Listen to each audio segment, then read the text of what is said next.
Hello, I'm Sandy Potter. I'm Michael L., and welcome to Ageless Living. We're happy to join you once again from our home studios as we continue to stay home and stay safe. Well, of course, no one ever wants to think they'll find themselves in an emergency situation, but being prepared and knowing first aid are important skills for all of us. That's right. It's one thing we can all do to help each other stay well. So, we brought in an expert to refresh us on the basics. Yes, I sat down this week with Masonicare Vice President of Fraternal Relations, Carl, who also happens to be a certified teacher for the American Red Cross. Let's take a look at our virtual discussion. Hello, Carl. Thanks so much for joining us here on Ageless Living. Thank you. It's great to be here. Very happy to have you. You recently gave a presentation to Masonicare residents about first aid for seniors. It's such an important topic. We really appreciate you coming and sharing the information with our viewers as well. So, why is it so crucial for seniors to refresh their first aid skills?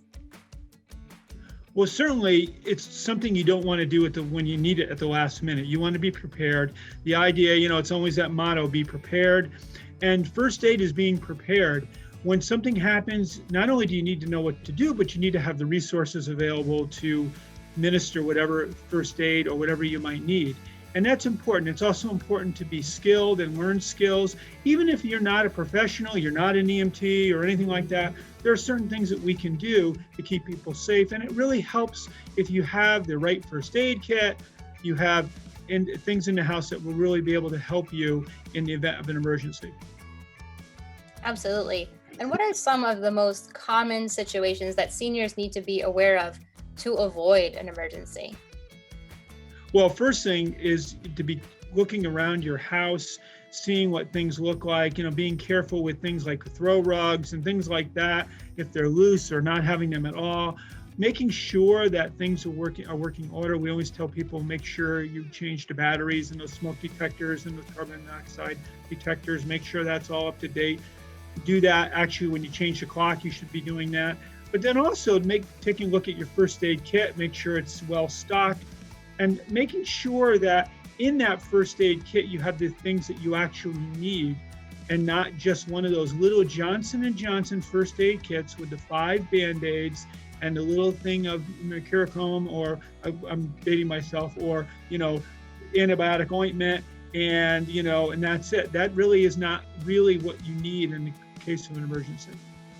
Speaking of first aid kits, what are the proper items that we should all have in ours? Well, certainly there's an ideal list, and that case becomes so big that you can't even carry it around. But certainly you want to have bandages, Band-Aids of all types and sizes, things like tape that you can use, and make sure it's tape that you're not allergic to. Some people are allergic to the adhesive tapes that are used in bandages. You want to make sure in that first aid kit you have a list of your medications and you keep them up to date. Now, I know a lot of people put those on the refrigerator, which is a good thing to do with File for Life, but also to have that in your first aid kit would be good as well. If you can't speak for yourself, it's just another touch point. Making sure you have scissors, making sure you have things like an ice pack, which is important. The chemical ice packs are very inexpensive and they're good to have. You also want to make sure, if you're diabetic, that you have something like a candy bar, something in there that you could grab at the last minute, because that will help you with sugar, which we can talk about, I think, in a few minutes.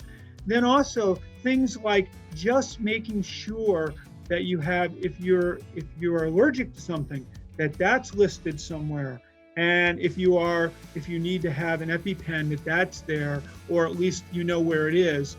And many of these things we have around our house, but they're not in one concentrated area. And I will tell you, if you came to my house today, you wouldn't find them in one concentrated area either.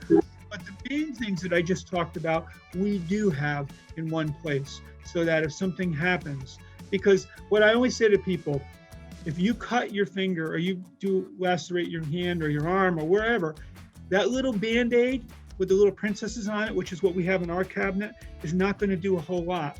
You want to make sure to put direct pressure, which is what you want to put on it when you have it stop bleeding. You really need something that's got, again, a fairly decent sized bandage and a Band-Aid, but then also a bandage to go around it, and ace bandages, and all those kinds of things are important. But certainly those are the main things that you want to have in your first aid kit. And I would also suggest that you also have a contact list in there of someone they could call if there was an emergency and you can't speak for yourself. That's great. Thank you so much. Yes, and speaking of the candy bars, I wanted to have you just touch upon how can we assist someone who we suspect might be having a diabetic emergency? Well, the first thing is, if somebody is unconscious and you want to call 911 and monitor their breathing and respiration, and then really you shouldn't do anything else. You shouldn't try to force sugar, in them in some way, because some people are convinced that that might be the thing to do, and it's not. But if a person can speak and they can talk for themselves and they can say that they're feeling dizzy or whatever the symptoms are, if you suspect either a diabetic emergency or a diabetic coma and they're conscious, giving them sugar in some shape or form is not ever going to hurt them, or usually would not hurt them. And that's like a juice box, or it can be, it used to be you'd have a packet of sugar and you put it in water. That works too, but something to get sugar in their body as soon as possible, because what can happen with insulin, and I'm not a doctor, is if you take your insulin and you don't eat, that can be a problem. Or for some reason you have an insulin reaction, you've gotten too much insulin or not enough. Again, having that sugar is not going to hurt, but it will help and will reduce the possibility of worse happening. So certainly think about having, if you're a diabetic, knowing that and having those things available. And I always say you should have juice boxes around all the time, or candy bars, because we all like candy bars, but a juice box is probably even better.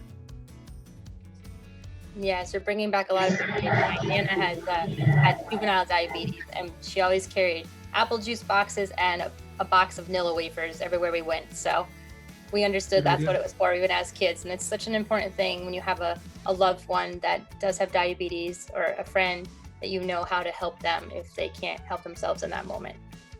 I know several years ago we were going down the Jersey Turnpike with someone and they had a diabetic emergency and didn't have anything with them.